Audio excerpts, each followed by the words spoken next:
from ancient Rome to modern superpowers. In the late stages of the cycle, polarization intensifies. The gap between rich and poor widens, trust in institutions fades, and populism, both left and right, rises. It's not about ideology, it's about pain. People feel the system isn't working for them, and they seek someone to blame.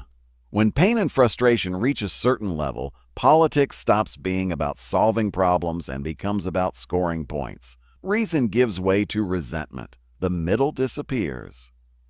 And when the middle disappears, compromise dies. In those moments, societies stand on a knife's edge. Some rediscover unity through reform and renewal. Others descend into chaos.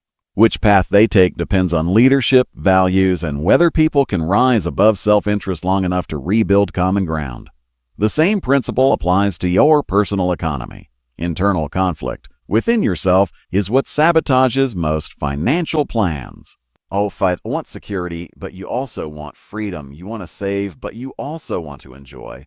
You want to be patient, but you crave instant results.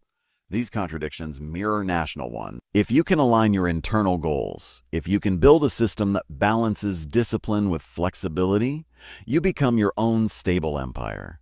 You stop fighting yourself and your productivity compound. Inflation is one of the most misunderstood forces in economics, yet it's incredibly simple once you grasp its cause and effect.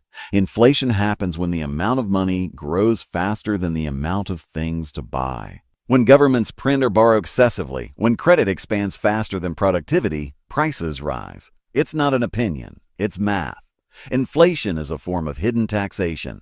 It transfers wealth from savers to borrowers, from the cautious to the leveraged. Historically, inflation has been both the result and the remedy of too much debt. When you can't pay debts in real terms, you devalue them through cheaper currency. It's how nations quietly default. In the early stages of inflation, it feels like prosperity. People have more money, spending increases, businesses boom. But as prices rise faster than incomes, the illusion fades. Those who understand what's happening protect themselves. They own real assets, land, commodities, productive companies, skills that hold value regardless of currency. Those who don't understand it watch their savings melt silently. Inflation punishes ignorance and rewards understanding. That's why financial literacy isn't a luxury, it's survival. Debt crises are simply the hangovers after the inflationary parties. They follow predictable steps. First comes expansion. Credit grows, optimism rises, borrowing feels safe. Then comes the topping out. Debts accumulate faster than income and growth slows.